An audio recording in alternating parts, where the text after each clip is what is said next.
తిరువూరు మరోసారి కొలికపూడి వర్సెస్ కేశినేని. మెప్మా కార్యాలయం వద్ద తీవ్ర ఉద్రిక్తత. ఎన్నికలు పెడితే ఎంపీ కేశినేని చిన్నికి నష్టం ఏంటి? ఎంపీ కేశినేని చిన్ని 5 సభ్యులను కిడ్నాప్ చేయించి మరో 4 సభ్యులను ఇళ్లలో నిర్బంధించి రౌడీలను కాపాలా పెట్టారని ఆరోపణ. గంటలో సభ్యులందరినీ తీసుకొచ్చి ఎన్నికలు జరిపించాలని ఎమ్మెల్యే కొలికపూడి డిమాండ్. అన్యాయంగా ఎన్నికలో గెలవాలని చూస్తే సహించనంటూ కొలికపూడి వార్నింగ్. భారీగా మెప్మా కార్యాలయానికి చేరుకున్న ఎంపీ వర్గం. తిరువూరులో మెప్మా ఎన్నికలు జరగకుండా ఎంపీ ఎందుకు అడ్డుపడుతున్నారని ఎమ్మెల్యే ప్రశ్న. షెడ్యూల్ ప్రకారం 10 గంటలకు ఎన్నికలు నిర్వహించాలని కొలికపూడి డిమాండ్.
ఒక 5గురిని ఇళ్లకెళ్ళి కార్లు ఎక్కించుకొని గుర్తు తెలియని ప్రాంతానికి తీసుకెళ్ళారు. తర్వాత ఇంకొక 4గురిని ఇళ్లలోనికి బయటికి రాకుండా నిర్బంధించి వాళ్ళ ఇంటి ముందు పురుషుల్ని కాపలా పెట్టారు, రౌడీల్ని కాపలా పెట్టారు. 10 గంటలకు ఎన్నికలు. మేమంతా ఇక్కడికి వచ్చాం. ఎన్నికలు పెట్టండి అని మేము అడుగుతున్నాం. ఎన్నికలు పెడితే ఎంపీ చిన్ని గారికి నష్టమేంటి? ఎందుకు తిరువూరులో మెప్మా ఎన్నికలు జరగకుండా ఎంపీ చిన్ని గారు అడ్డుపడుతున్నారు? ఎందుకు ఆ ఎన్నికల్లో పాల్గొనాల్సిన సభ్యత్వం ఉన్న వాళ్ళని సభ్యుల్ని ఎందుకు కిడ్నాప్ చేయించారు? ఇవన్నీ ఏంటి? ఇవన్నీ బాధ్యతాయుతమైన శాసనసభ్యుడిగా ఇది జరగకూడదు. కాబట్టి దీన్ని భవిష్యత్తులో ఇలాంటిది ఇంకో విషయం, ఒక మహిళ నాయకత్వంలో పేకాటి శిబిరం నిర్వహిస్తున్నారన్న విషయం 3 నెలల నుంచి నేను ఎక్కడ మాట్లాడలేదు. ఆమెని మైలవరం పోలీసులు పట్టుకొని ఆ పేకాటి శిబిరాన్ని మూసేశారు. పోలీసులకి థ్యాంక్స్. కానీ ఆ మహిళ మీద కేసు ఎందుకు పెట్టలేదు? ఆ మహిళ వారానికి 4 రోజులు ఎంపీ గారి ఆఫీసులో ఎందుకు కూర్చుంటుంది?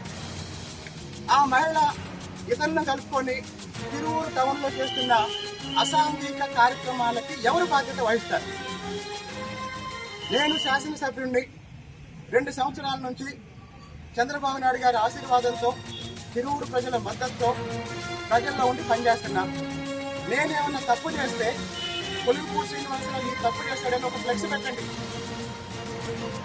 లేదు, ఫ్లెక్స్ డబ్బులు నేను ఇస్తా, కొలికపూడి శ్రీనివాసరావు చేసిన తప్పులు ఏంటో ఒక లిస్ట్ చెప్పండి. మీరు చేసే అరాచకాలు నేను సాక్ష్యాలతో సహా చెప్తున్నా.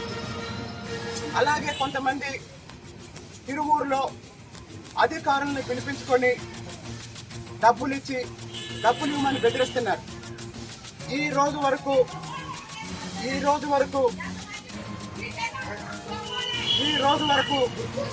చంద్రబాబు నాయుడు గారి మీద గౌరవంతో, పార్టీ అంతర్గత అంశాలు బయటికి రాకూడదన్న ఉద్దేశంతో మెజారిటీ ప్రజల మద్దతున్న చాలా మౌనంగా ఉంటున్నాం.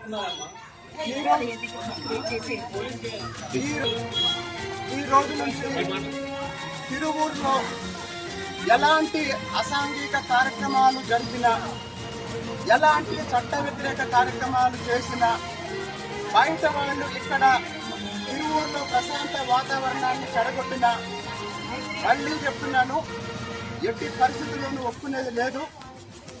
చంద్రబాబు నాయుడు గారు ఆయన ఆశయాల సాధన కోసం, అభివృద్ధి మీద దృష్టి పెట్టి సంక్షేమంతో పనిచేస్తున్నాం తప్ప నిజంగా రాజకీయాలే చేయాలనుకుంటే నాకు రాజకీయాలు అవసరం లేదు.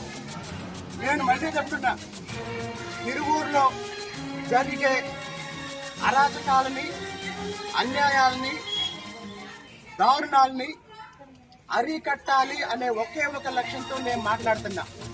ఇప్పుడు నాది ఒకటే ప్రశ్న, ఈ 10 గంటలకి ఎన్నికలు జరగాల్సిన ఎన్నికలు ఎందుకు వాయిదా వేశారు? ఎవరు వాయిదా వేయించారు? నేను ఇప్పుడు గంట సమయం ఇస్తున్నాను. గంటలో టీవీ గారు రావాలి, ఎన్నికలు నిర్వహించాలి.